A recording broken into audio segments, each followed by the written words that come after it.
अध्याय 102 सभी की निगाहों का फोकस।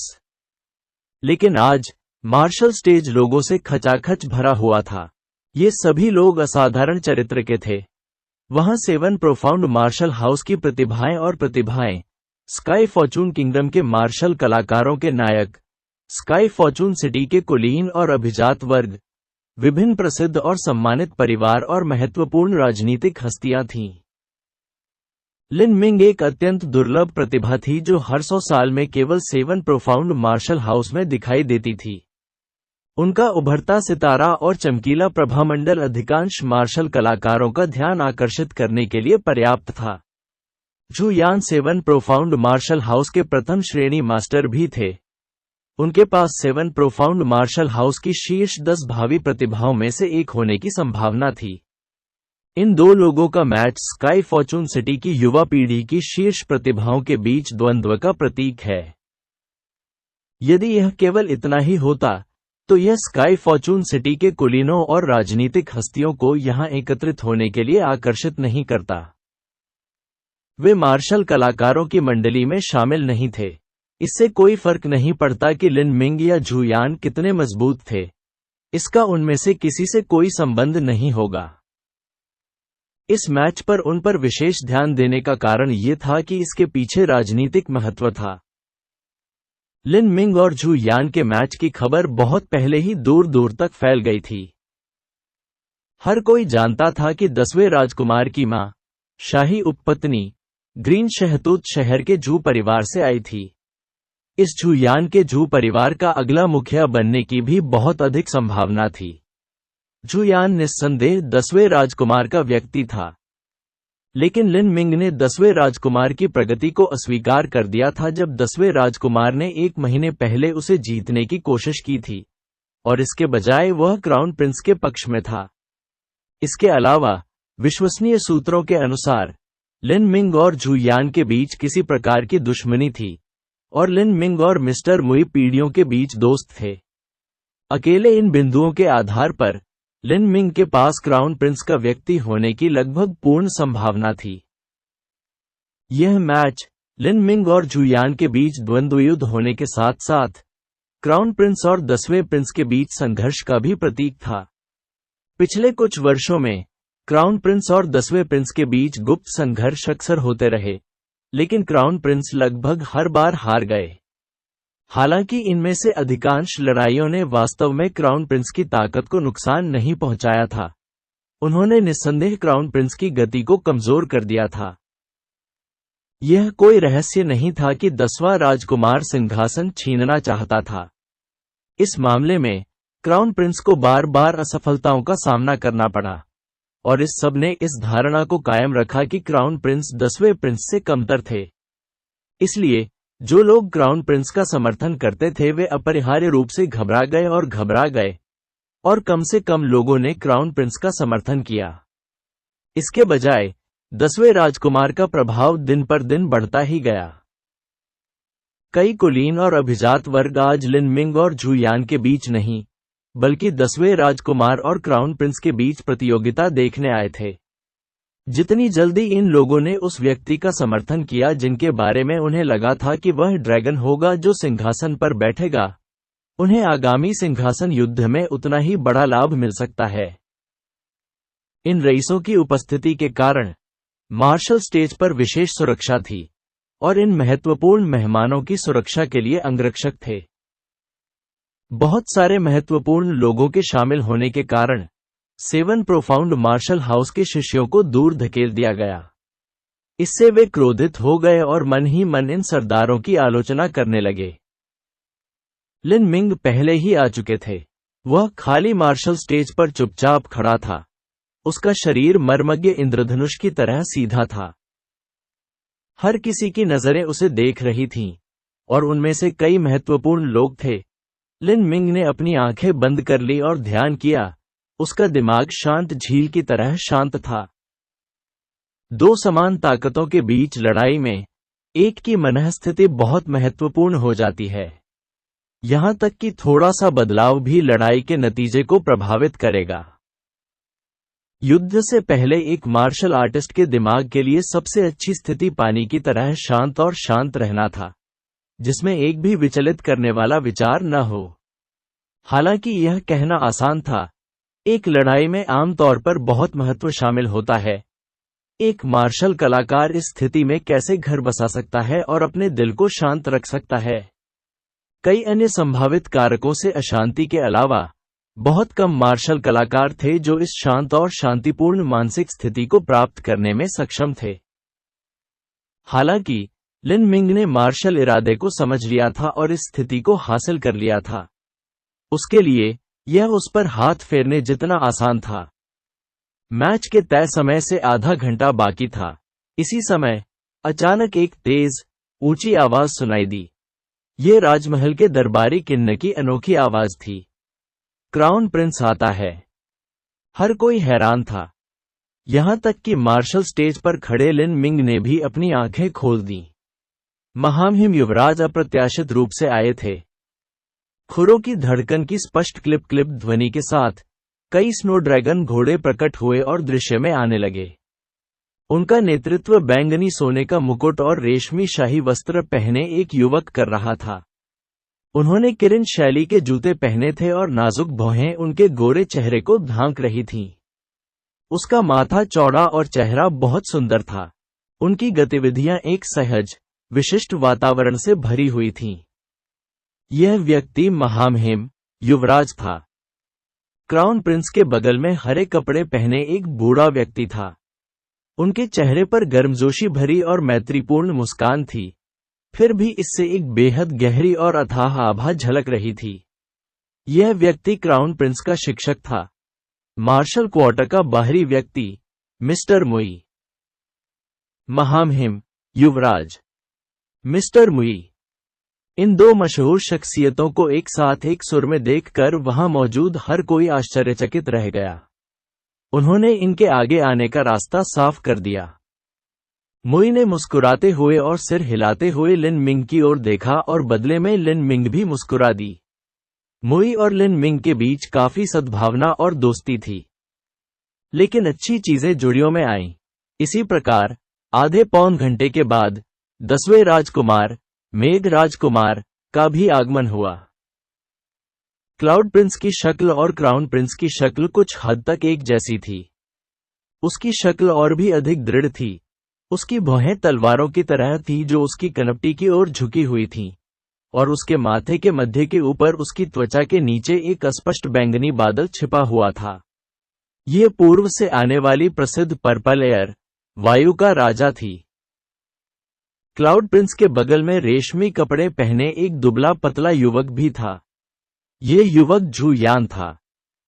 जैसे ही 10वें राजकुमार ने लिन मिंग को देखा, वह हा हा कहकर मुस्कुराया। छोटे भाई लिन, आप बहुत जल्दी आ गए। ये हमारी पहली मुलाकात है। आपसे मिलकर अच्छा लगा। हालांकि उनकी आवाज ऊंची थी, लेकिन उसमें कोई अहंकार नहीं था। इसके बजाय ये सुनना बहुत आरामदायक और सुखद था। लिन मिंग ने चुपचाप सोचा, यह 10वां राजकुमार भी एक चरित्र है। मैंने पहले तो उसे मना कर दिया, लेकिन ऐसा लगता है कि उसे कोई शिकायत नहीं है। सतही तौर पर वह मेरे साथ खुशी से बातें करता है और हंसता है, जैसे कि पहले कभी कुछ हुआ ही न हो। ऐसा लगता है कि लिटिल ब्रदर लिन और झू यान के बीच किसी प्रकार की मूर्खतापूर्ण गलतफहमी है। मेरे स्काई फॉर्चून किंगडम के योद्धाओं ने हमेशा अपनी नफरत का समाधान मार्शल तरीके से किया है।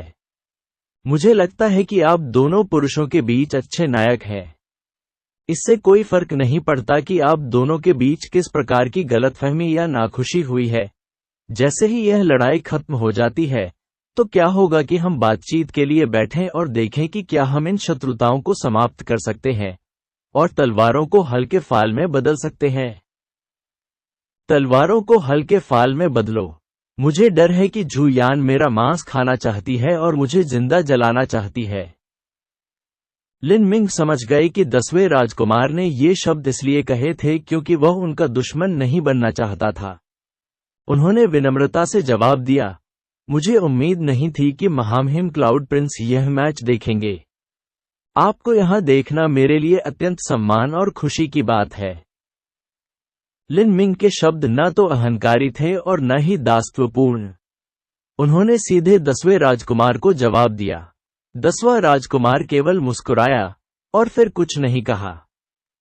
इस समय जू यान उतर गया और धीरे धीरे मार्शल स्टेज पर चढ़ गया।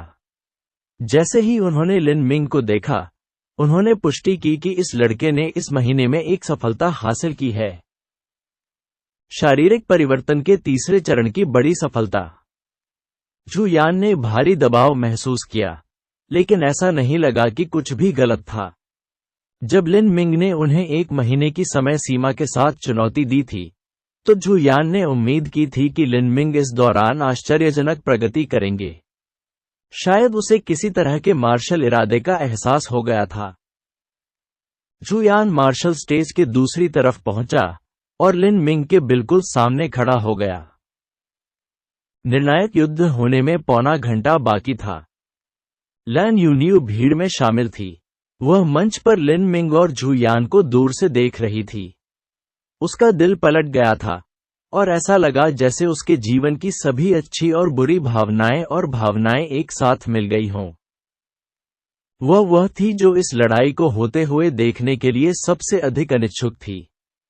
चाहे जो भी विजयी हो या जो पराजित हो, प्रत्येक विकल्प उसके दिल पर चाकू होगा। उसकी आंखों में अभी भी उन शब्दों की गूंज रही है जो जू यान ने 1 महीने पहले उससे कहे थे। वह चाहता है कि मैं तुम्हें तलाक दे दूं।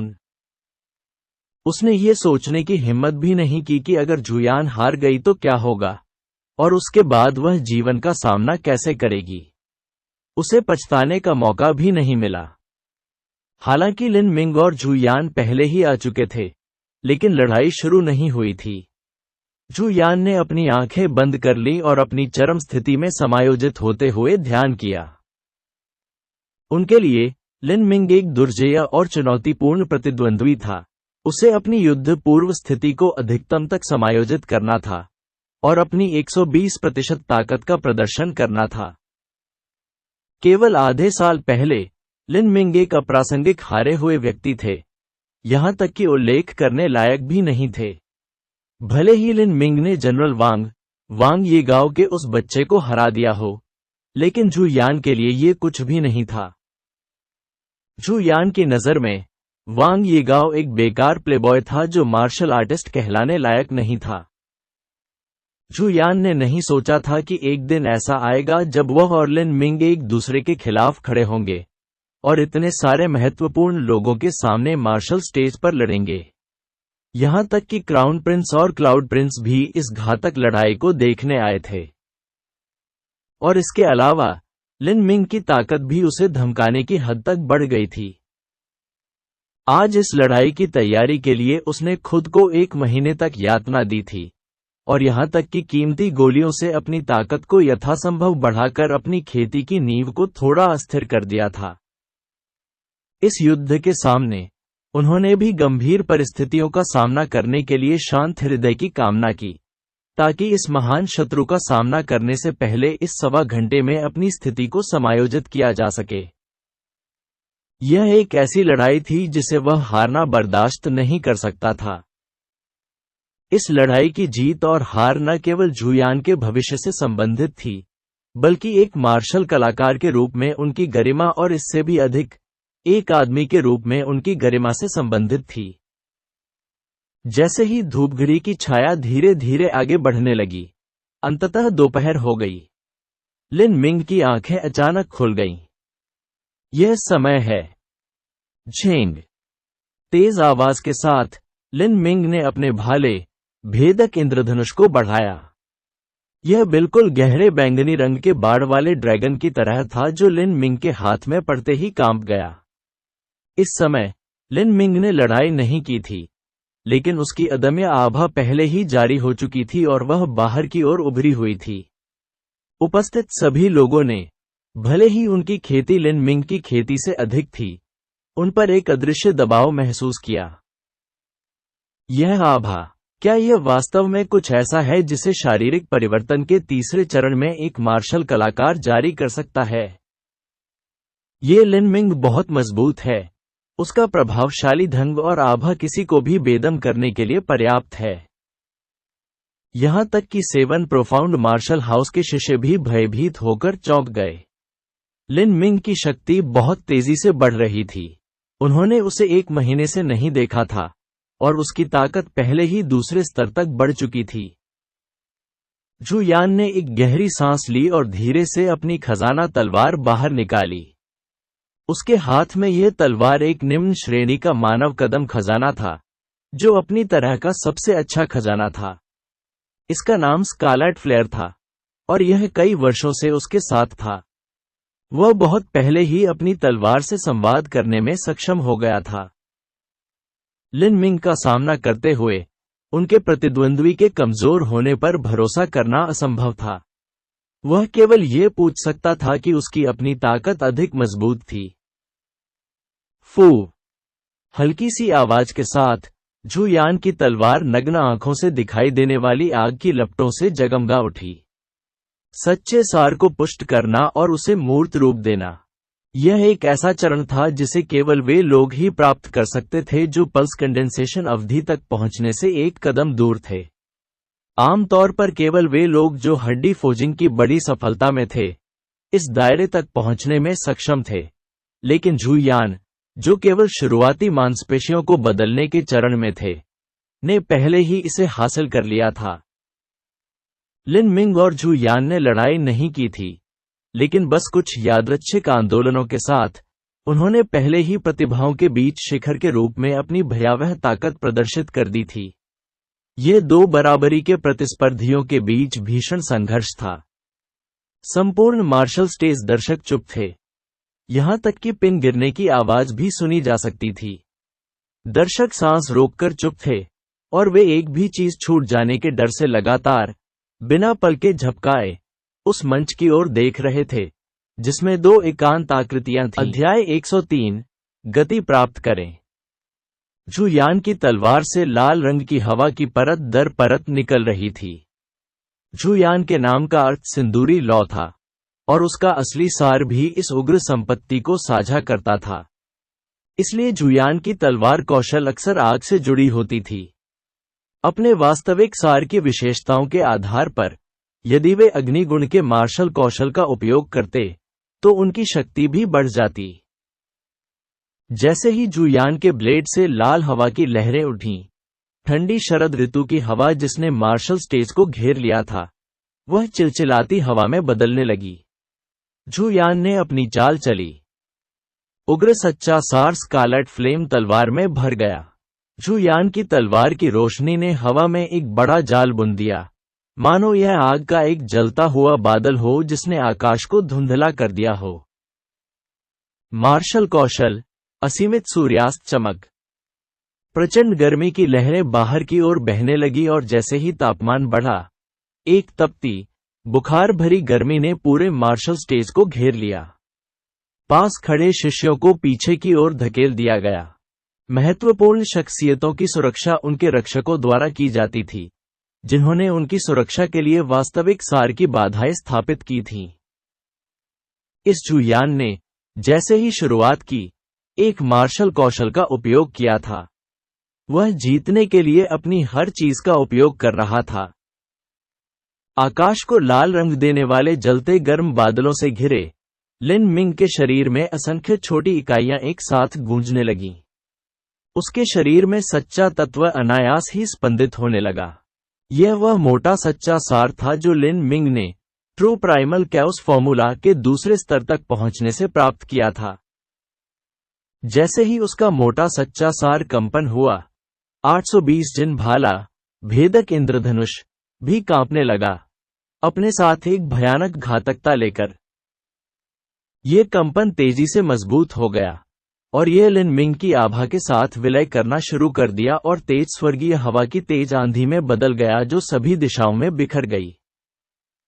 जैसे ही यह लाल बादल सामने आया, लिन मिंग निश्चल खड़ा रहा। अचानक उसने अपना दाहिना हाथ हटाया और जोर से बाहर कर दिया। पेंग! एक विस्फोट की गगनभेदी आवाज आई। भाले की गति हिमस्खलन की तरह थी और असीमित लाल रंग की लपटें एक अथक हवा से ऊपर की ओर बह गईं और एक ज्वाला बवंडर बन गईं। इस आग के केंद्र में, घूमते अंगारों के बीच, आग की लपटों का एक भंवर था जो भाले की नोक पर केंद्रित था। ये कट अचानक जुयान पर फेंका गया था। पाह, घूमती हुई एड़ी एक घूमते हुए शंकु की तरह थी जिसने जुयान के शरीर को छेद दिया। इससे पहले कि देखने वालों को चिंता में चिल्लाने का मौका मिले, जुयान, जो लौ की हवा के इस शंकु से छेदा गया था, एक छाया में विकृत हो गया था जो धीरे धीरे गायब हो गया। After image. ये भगवान का छाया कदम है। ये जुयान, वह वास्तव में इतनी गहन गति तकनीक विकसित करने में कामयाब रहा। जुयान ने 6 महीने से अधिक समय तक सार्वजनिक रूप से लड़ाई नहीं की थी। 7 प्रोफाउंड मार्शल हाउस के शिष्यों को रैंकिंग स्टोन पर उनकी रैंकिंग के माध्यम से ही उनकी ताकत का पता चला, लेकिन वे 10,000 हत्याओं की श्रृंखला को देखने में सक्षम नहीं थे, और इस प्रकार वे यह नहीं देख सके कि जुयान ने कैसे लड़ाई लड़ी, या यह नहीं जान सके कि वह किस प्रकार के कौशल और क्षमताओं का उपयोग कर सकता है। जुयान एक काल्पनिक भूत की तरह था जो हवा में उड़ गया। वह तुरंत लिन मिंग के पास आ गया। नहीं, ये कहना अधिक सटीक होगा कि यह जुयान नहीं था जो सबसे पहले सामने आया था, बल्कि उसकी तलवार थी। उस झटके में, उसकी तलवार 24 बार चली। चा चा चा चा। तलवार की रोशनी ने आकाश को एक तंग और घातक जाल में ढक दिया। जुयान की कुशल तलवारबाजी पहले ही पूर्णता के बिंदु पर आ चुकी थी। जब जुयान सिर्फ 14 साल का था, तब वह ग्रीन शहतूत शहर में अपनी तलवारबाजी के लिए पहले से ही बदनाम था। बाद में वह 1 साल के लिए सेना में शामिल हो गए, और फिर 7 प्रोफाउंड मार्शल हाउस में 2.5 साल तक अभ्यास करते हुए खुद को यातना दी। इस 3 साल की अवधि में, उन्होंने तलवार के बारे में अपनी समझ भी विकसित कर ली थी। उसकी तलवार उस बिंदु पर थी जहां वह शून्यता में पिघलती हुई प्रतीत हो रही थी। कोई उसकी तलवार नहीं देख सकता था, केवल तलवार की रोशनी। यहां तक कि जुयान भी अपनी तलवार का रास्ता स्पष्ट रूप से नहीं देख सका। इसे कैसे रोका जा सकता है? यहां तक कि 7 प्रोफाउंड मार्शल हाउस रैंकिंग के शीर्ष 40 शिष्यों और बोन फोजिंग स्टेज मास्टर्स, जो महत्वपूर्ण व्यक्तियों की रक्षा के लिए आए थे, ने इस तलवार की रोशनी को देखकर अपनी रीढ़ की हड्डी में ठंडक महसूस की। यदि वे आपस में वार कर रहे होते, तो ऐसी अलौकिक तलवार की रोशनी के बीच वे भी हार जाते। लिन मिंग की मूवमेंट तकनीक केवल फाउंडेशन मूवमेंट तकनीक थी। वह कैसे चकमा दे सकता था? ये सभी विचार एक पल में घटित हुए। तलवार की रोशनी की चमक के बीच उन सभी ने सोचा कि बहुत देर हो चुकी है। लेकिन इसी समय लिन मिंग ने अपना भाला उठा लिया। मर्मज्ञ इंद्रधनुष एक शानदार काले अजगर की तरह बाहर निकल आया। उस प्रहार में सच्चा सार मंथन के पानी के समुद्र की तरह हिल गया, और इन तलवार की रोशनी की ओर सभी दिशाओं में बिखर गया। डिंग डिंग डिंग डिंग डिंग डिंग। 1 सेकंड में यह अज्ञात था कि पेनिट्रेटिंग रेनबो ने जुयान की तलवार पर कितनी बार प्रहार किया।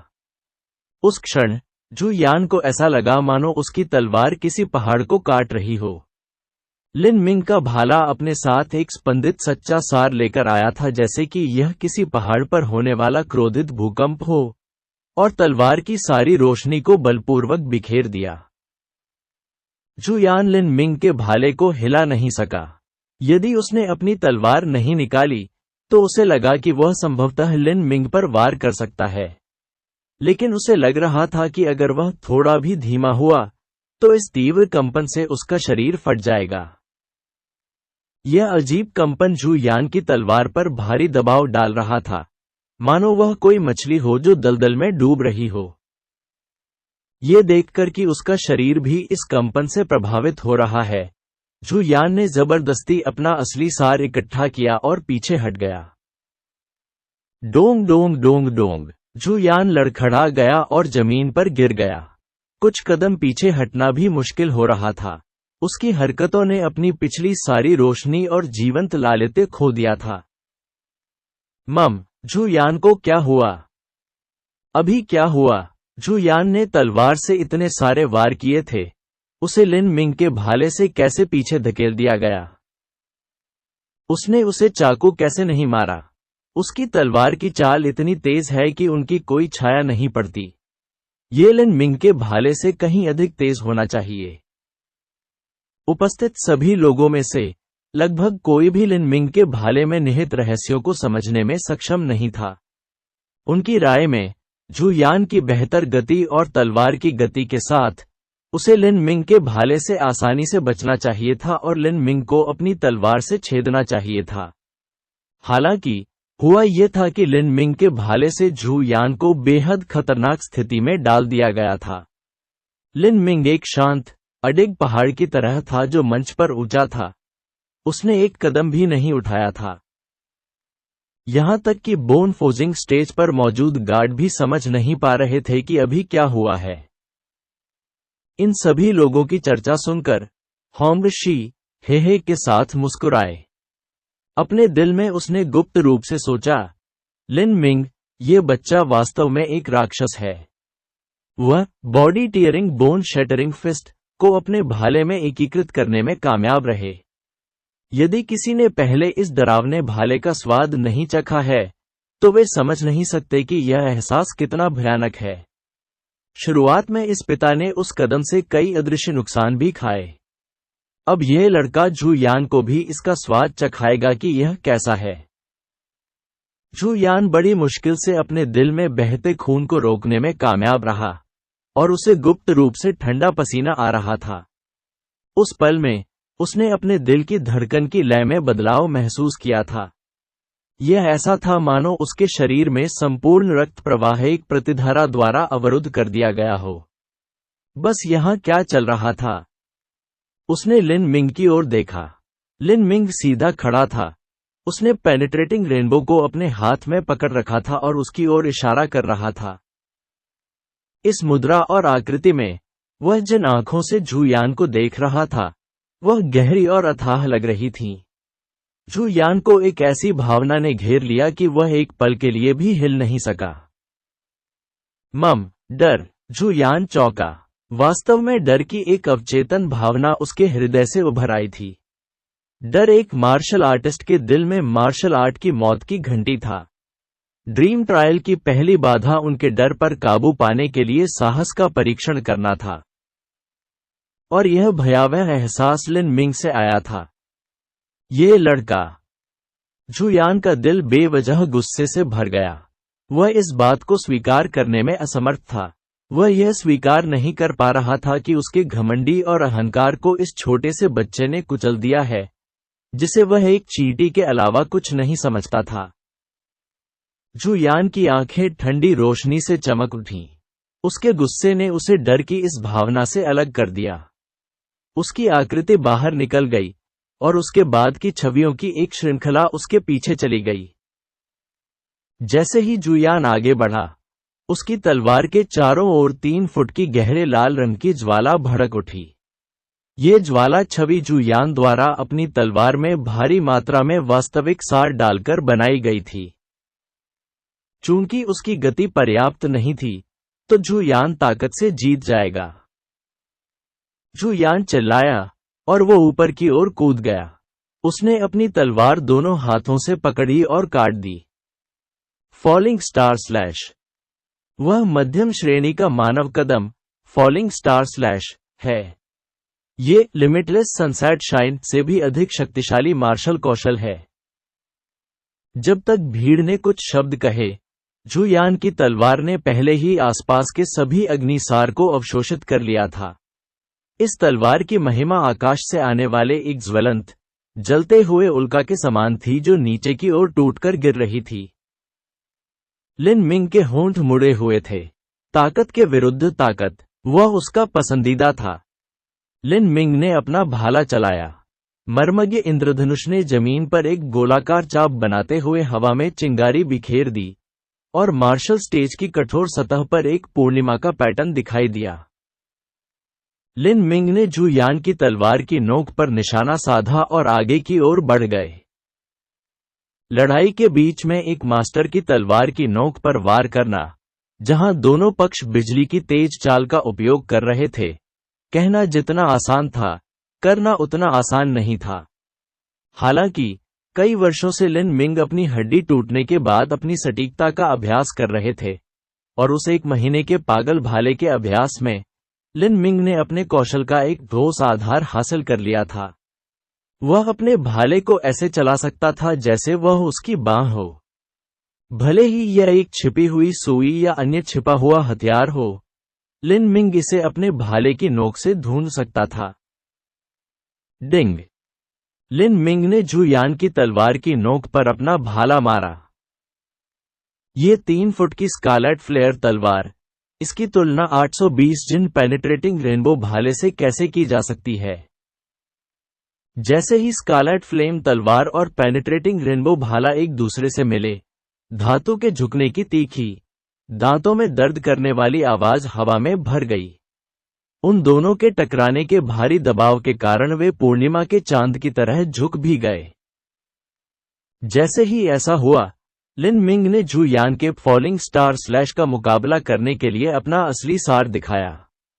तीव्र कंपन के कारण जू यान का रक्त प्रवाह एक बार फिर तेज हो गया। पेंग! स्कारलेट फ्लेयर तलवार पलट गई और जू यान को पीछे की ओर उड़ते हुए भेजा गया।